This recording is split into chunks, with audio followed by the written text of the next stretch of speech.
আজকে আমাদের ঝিনাইগাতি স্টেডিয়াম মাঠে এক বিশাল বিএনপি নির্বাচন সভা ছিল, সেখানে আমিও গিয়েছিলাম। আর আমাদের এই ঝিনাইগাতির প্রত্যেকটা ওয়ার্ড থেকে অনেক লোকজন আসছে এই মিটিং এ। আমি আর কিছু বলতে চাই না, ভিডিওটা সম্পূর্ণ দেখবেন।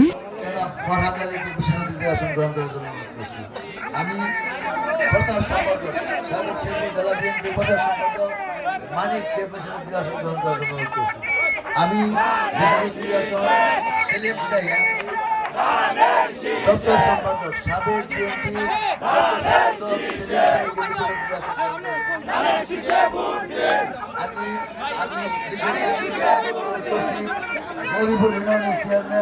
আমাদের ঝিনাইগাতি স্টেডিয়াম মাঠে আমি দেশের শেরপুর জেলা বিএনপি সম্মানিত নেতৃবৃন্দ, ঝিনাইগাতি উপজেলা বিএনপির অঙ্গ সহযোগী সভার নেতৃবৃন্দ এবং মালিকাবাড়ি উপজেলা বিএনপির সম্মানিত নেতৃবৃন্দ, শ্রীমতী উপজেলা বিএনপির সম্মানিত নেতৃবৃন্দ এবং শেরপুর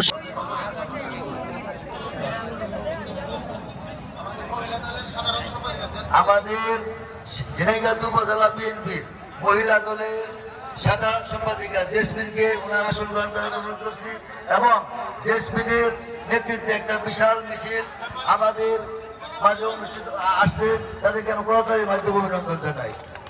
এবার আসন গ্রহণ করার অনুরোধ করছি। আমি উপজেলা ওলামা দলের আহ্বায়ক আবুল হোসেন সরকারকে কোরআন থেকে তেলাওয়াত করার অনুরোধ করছি।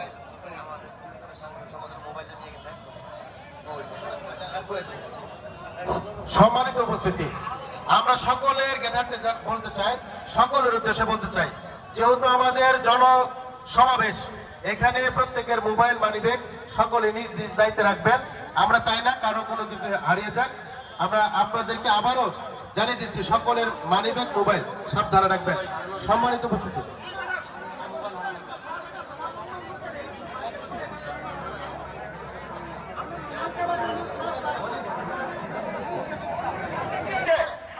বিশাল মিছিল আমাদের মাঠে প্রবেশ করতেছে।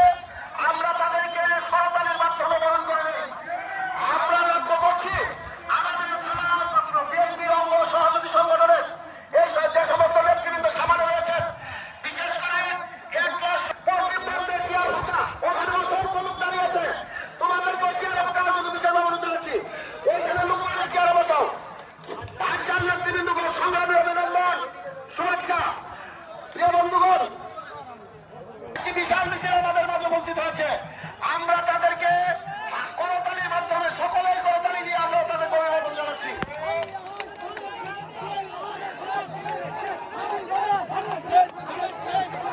আমরা লক্ষ্য করছি স্টেডিয়ামের যে বিল্ডিং এ যারা উঠছেন, ওই ভবনটি ঝুঁকিপূর্ণ।